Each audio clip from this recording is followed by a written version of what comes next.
received this message from a guy called M13, and he got in contact with us, and he's a biker. And interestingly enough, he is involved a little bit in illegal racing.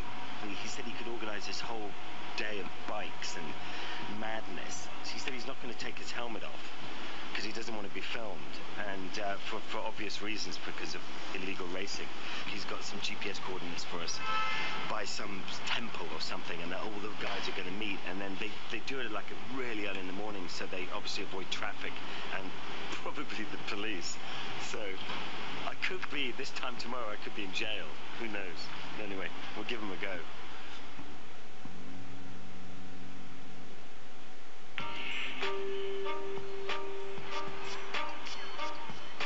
Not quite sure who this sort of M13 guy might be.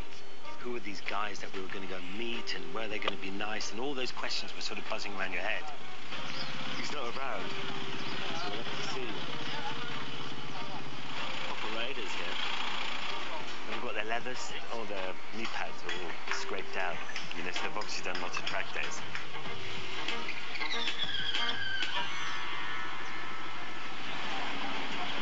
Boorman. Hey, dude, how are you?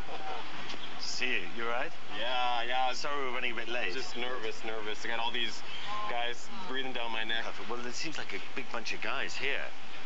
Bit too many if you can't count. And here's the police already. It seems that the police have been tipped off about our early morning meet. I don't think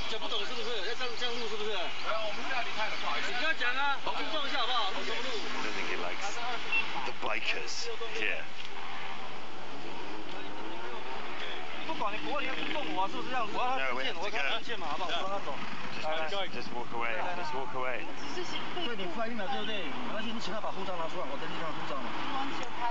But what have we done?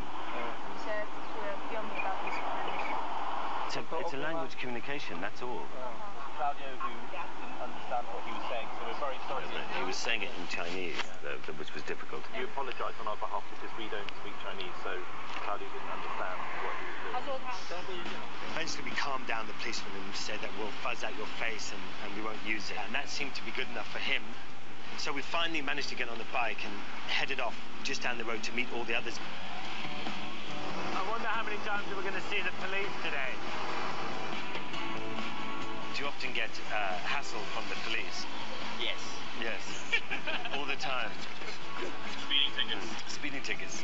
But it's only been like the last sort of 3 years that you can have big bikes here. So what people do before? Before big bikes were legal in Taiwan, there was roughly 20,000 illegal big bikes.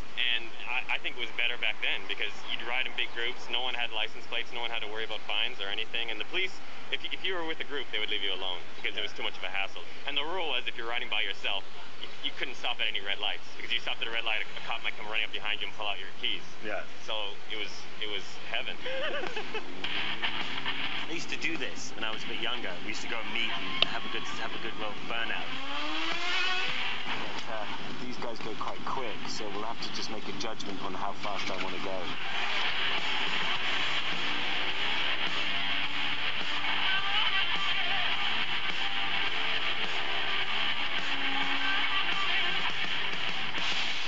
We go 200 meters around this corner, down this hill, and there's one of the guys sprawled out on the road.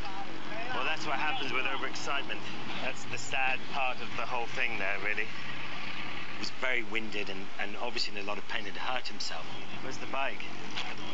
If you look up ahead, there's a bike on the left-hand side with its lights on. Behind that bike is his motorcycle. See, sometimes what happens when you have a crash on the bike, it'll just fly, especially if you're going fast. Hit in here. But he's so far away. You'll see the whole crash. Yeah. And basically what had happened was someone had clipped him from behind. He'd come off and his bike had carried on down the road and just smashed into this fence. And that's why we couldn't find the bike.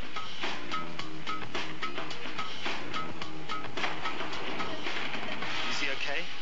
He says he feels terrible, but it could be shocked. It doesn't seem like anything's broken. Oh, but he's having a cigarette, so he's all right. Yeah. Oh. Then that's when the police turned up again. Another police car turned up. So that was the end of that. 2 police cars and a crash is enough to say, you know, someone's telling us not to carry on. Not to be deterred, M13 took us somewhere we wouldn't be bothered by the police. Its original name was Taiwan International Speedway. Now the new name is, 你现在的名字是什么? LTNS now. LTNS. Yeah, long time no see. Long time no see. Let's hopefully not. And he'd organised a little surprise for me. Look at that. What an engine. That is awesome, isn't it? This car's a drifting car. It's not racing. It's all about style and about drifting it around the corners. So we're going to have a go at that. How long have you been drifting? 5 years. 5 years. And do you win many competitions? Yeah. Yes. Wish me luck, guys. I'm going to be sick as a dog at the end of this. We drove down the pit lane. He stopped, revved the engine, and dumped the clutch. It was just mayhem.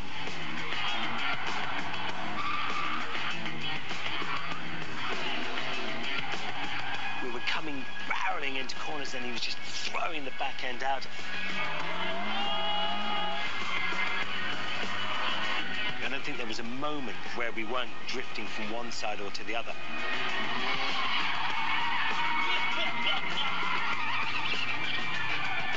I've never had experience like that. It was fear and total exhilaration.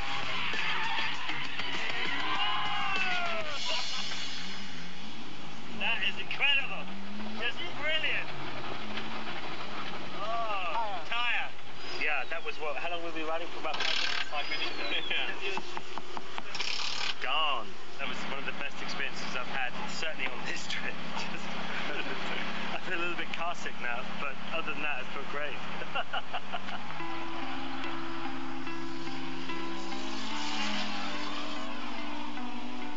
So the next day we hopped onto a train, went up